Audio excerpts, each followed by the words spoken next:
Hi guys, welcome back to my next video. നമ്മൾ ഇന്നിവിടെ നോക്കാൻ പോകുന്നത് റെട്രോ അഥവാ ഡബ്ബർ ബാൻഡ് എന്ന് പറയുന്ന സിനിമയെ കുറിച്ചിട്ടാണ്.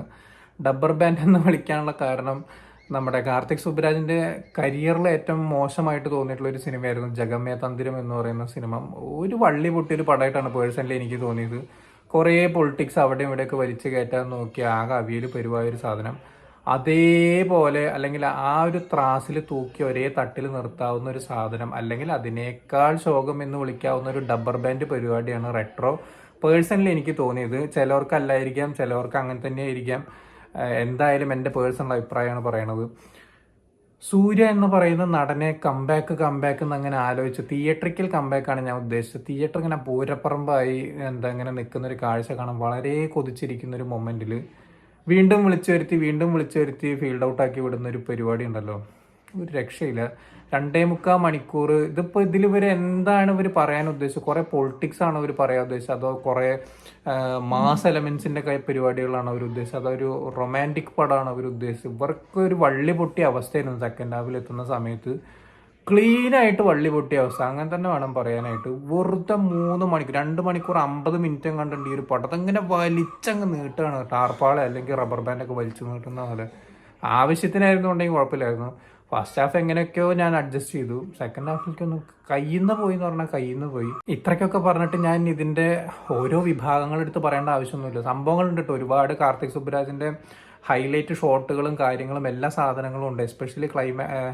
എസ്പെഷ്യലി ഒരു സിംഗിൾ ഷോട്ട് പോലെ തോന്നിക്കുന്ന കുറേ പരിപാടികൾ ഈ ഒരു സംഭവത്തിൽ, ഈ ഒരു പടത്തിനകത്തുണ്ട്. അവസാനത്തേക്ക് എത്തുന്ന സമയത്തൊരു പാട്ടും കാര്യങ്ങളൊക്കെ വരുന്നുണ്ട്. ആ സാധനമൊക്കെ അത്യാവശ്യം നല്ല പരിപാടി തന്നെയാണ്. പക്ഷെ അതൊന്നും എൻജോയ് ചെയ്യാനുള്ള മാനസികാവസ്ഥയിലല്ല ഓഡിയൻസ് ഇരിക്കുന്നത്. അത്രയും വെറുപ്പിക്കലിൻ്റെ അങ്ങേറ്റം എത്തിയിട്ട് ചില സമയത്ത് കൂട്ടച്ചിരിയായിരുന്നു എല്ലാവരും. അതൊന്നും പറഞ്ഞറിയിക്കാൻ വയ്യ, അത്രയും പരിതാപകരമായിരുന്നു തിയേറ്ററിലെ. എസ്പെഷ്യലി ഞാനൊക്കെ കണ്ട തിയേറ്ററിനകത്തുണ്ടല്ലോ, ഒന്നും പറയാൻ ടെറിബിളായിരുന്നു. എല്ലാവരും മൂകരായിട്ടായിരുന്നു പടം കഴിഞ്ഞ് എണീറ്റ് പോയത്. എന്തായാലും ഇനി അടുത്ത പടത്തിൽ കംബാക്ക് പ്രതീക്ഷിച്ചുകൊണ്ട് സൂര്യണ്ണന് വിടാം. കാർത്തിക് സുബ്രാജ് ഈ ചതി ചെയ്യേണ്ടിയിരുന്നില്ല. ഇനി ആർക്കാണ് സാധിക്കാൻ മൂപ്പര് തിരിച്ചുകൊണ്ടിരിക്കുക എന്നുള്ളതാണ് ഞാൻ ആലോചിച്ചുകൊണ്ടിരിക്കുന്നത്. ഒരു രക്ഷയില്ല കേട്ടോ. ഇതിലത്തെ കഥ ഞാൻ പറഞ്ഞില്ലേ, ഇതിനു മുമ്പ് അജിത്തിന്റെ പടം ഇറങ്ങിയില്ലേ, ഗുഡ് ബാഡ് അഗ്ലി. അതിൽ പോലും ഇതിന്റെ സെയിം റെഫറൻസ് പരിപാടി കഥകളൊക്കെയാണ്. അതായത് നമ്മുടെ നായികയ്ക്ക് വേണ്ടിയിട്ട് നമ്മുടെ വില്ലത്തരങ്ങളൊക്കെ വിട്ടൊഴിയുന്ന ക്ലീൻ ആയിട്ടുള്ള നായകൻ ഒരു പരിപാടി സമയത്ത് വീണ്ടും എന്തൊക്കെയൊക്കെയോ കാട്ടി അങ്ങോട്ടൊക്കെ പോകേണ്ടി വരുന്നു. കഥാ പശ്ചാത്തലം കുറച്ച് വ്യത്യാസം ഉണ്ടെന്ന് മാത്രമേ ഉള്ളൂ.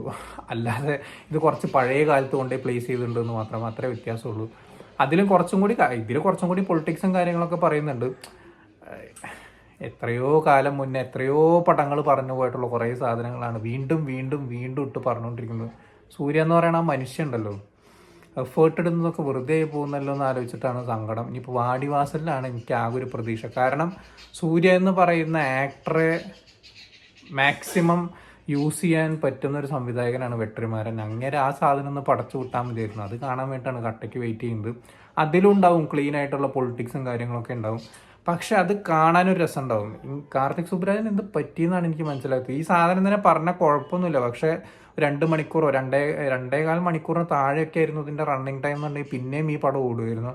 പക്ഷെ ഇതൊക്കെ പ്രേക്ഷകൻ്റെ നെല്ലിപ്പലക പൊട്ടിക്കുക എന്നൊക്കെ പറഞ്ഞിട്ടില്ല, അത്രയും അവസ്ഥയിലേക്ക് എത്തിച്ചിട്ടാണ് ഈ പടം അവസാനിപ്പിക്കുന്നതൊക്കെ. എന്തിനാണ് എടുത്തതെന്ന് ചോദിക്കാൻ തോന്നുന്നു നമുക്ക്, അത്രയും പരിതാപകരം. സോ ഇതിനെക്കുറിച്ച് ബാക്കിയൊന്നും ഞാൻ പറയാൻ ഉദ്ദേശിക്കണമെന്നില്ല. കാണേണ്ടവരുണ്ടെങ്കിൽ മാത്രം ഈ ഒരു സിനിമ തിയേറ്ററിൽ പോയി കാണാം, അല്ലാത്ത പക്ഷം ആ വഴിക്ക് പോകണ്ട എന്നുള്ളതാണ് പേഴ്സണലി എൻ്റെ അഭിപ്രായം. സോ നിങ്ങൾ ഈ ഒരു സിനിമ കണ്ടവരാണെങ്കിൽ എന്താണ് നിങ്ങളുടെ അഭിപ്രായം എന്നുള്ളത് താഴെ കമന്റ് ബോക്സിൽ രേഖപ്പെടുത്തുക. സോ വീഡിയോ ഇഷ്ടപ്പെട്ടെന്നായിരുന്നു, ഇഷ്ടപ്പെട്ട ലൈക്ക്, ഷെയർ ചെയ്യുക, കമന്റ് ചെയ്യുക, ചാനൽ സബ്സ്ക്രൈബ് ചെയ്യുന്നവരും മറക്കാതിരിക്കുക. See you in the next video guys.